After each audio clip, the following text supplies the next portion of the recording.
Hey everyone, it's Caslow and welcome back to my channel. It's time for the first segment of my RPG Club playthrough of Star Ocean, the second story. But before we get started, what is the RPG Club? I've been an avid listener of the podcast The RPG Years, and its predecessor podcast The RPG Golden Years, and RPG The After Years. The podcast focuses on RPG reviews and news. They regularly do a community event known as the RPG Club.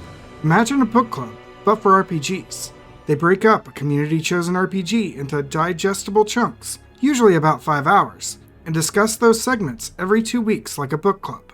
If you want to check out the RPG Years, you can find a link in the description below. Star Ocean the Second Story is a traditional action RPG, with an overworld and encounters with their own battle screen. When exploring towns, you can activate the private action system, where you can have personal moments with party members as you explore the towns themselves. Additionally, you have a customizable skill system, where you can boost your stats or unlock new systems like crafting, fishing, or mounts. For me, because I chose Claude as my character, the game opens aboard a starship, with Claude serving under his father, Admiral Ronix Kinney, character from the first Star Ocean, before the pair take part on an away mission on a planet known as Milokenia, to investigate a dome that's on the planet.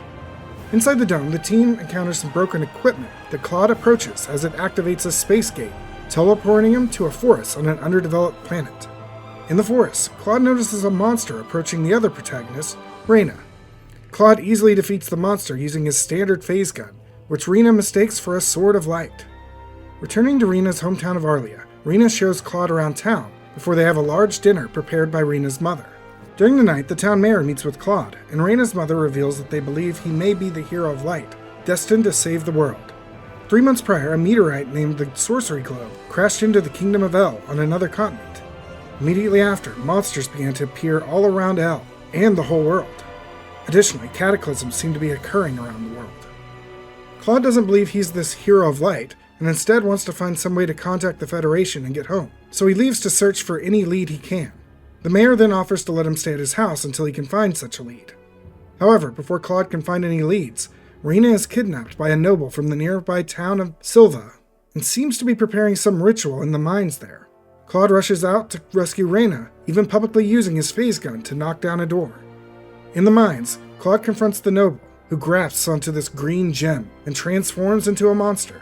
After defeating the monster and shattering the gem, the noble turns back into a human and is unable to remember anything from before he found the gem. Returning to Arlia, the duo meets with the mayor, who asks Claude to investigate the Sorcery Globe and the cataclysms occurring on the planet, to which Claude accepts. Reyna then offers to serve as Claude's guide on this journey. After seeing Reyna off, the mayor explains that Reyna may not be native to the planet either, as she was found in the nearby forest, seemingly from a canister similar to the ones we saw on Milokenia. The group's first stop is the King and Cross to get more information on the Sorcery Globe and acquire a travel permit to visit the Kingdom of El. Traveling north, Reyna and Claude arrive in the city of Cross, where they rest for the night. The next morning, they head to the castle, where they're interrupted by a three-eyed man running by. They then visit with the king, who reiterates the concerns caused by the Sorcery Globe before giving the duo a sum of money to spend on their travels, a travel permit, and send them on to the town of Kurik to charter a ship to El. Leaving the castle, they encounter the busty battle mage, Celine, who's in an argument with a townsperson. After intervening on Celine's behalf, she asks the duo to accompany her on a quick treasure hunting mission to the nearby Cross Cave. After completing this side mission, Celine joins the team on their mission to El. Heading further north, the party arrives in the town of Kurik. As they approach the docks, they encounter a woman named Philia, who prophesizes that the town will soon experience a calamity. Meeting with the ship's captain, it seems the group has some time to explore before shipping off.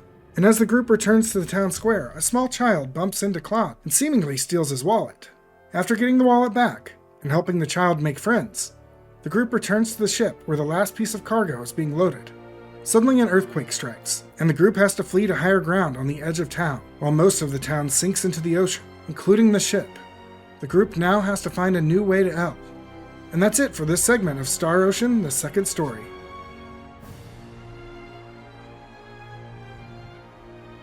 I shouldn't be surprised, but the newest remake of this game is absolutely gorgeous. It's not quite the HD 2D look that most of Square Enix's remakes are doing these days, but it's still top of the industry in style. Turning to the specifics of this section, I found the game rather easy so far. I don't think there was an instance where I did more than spam the attack button, and hopefully that doesn't continue. One thing Star Ocean has always been known for was good action RPG combat, so I hope this turns into that. Story-wise, it's still early, but there's enough seeds being planted that I'm interested in seeing where it goes. Specifically, I didn't expect Reyna to be from another planet. I thought she would be like a lot of other Star Ocean characters and just be a resident of an underdeveloped planet that gets wrapped up in a sci-fi adventure. The other thing that caught me off guard was the destruction of Kuruk. I honestly expected to have some sort of sea adventure, since that's a staple of almost every JRPG. Gotta love a good swerve. So that's it for this segment of the Star Ocean The Second Story RPG Club. If you want to follow along with the club, be sure to hit that subscribe button to see new videos when they're posted. Additionally, if you want to check me out elsewhere, I have links to my Twitch, Twitter, and Discord in the description below. See you all next time.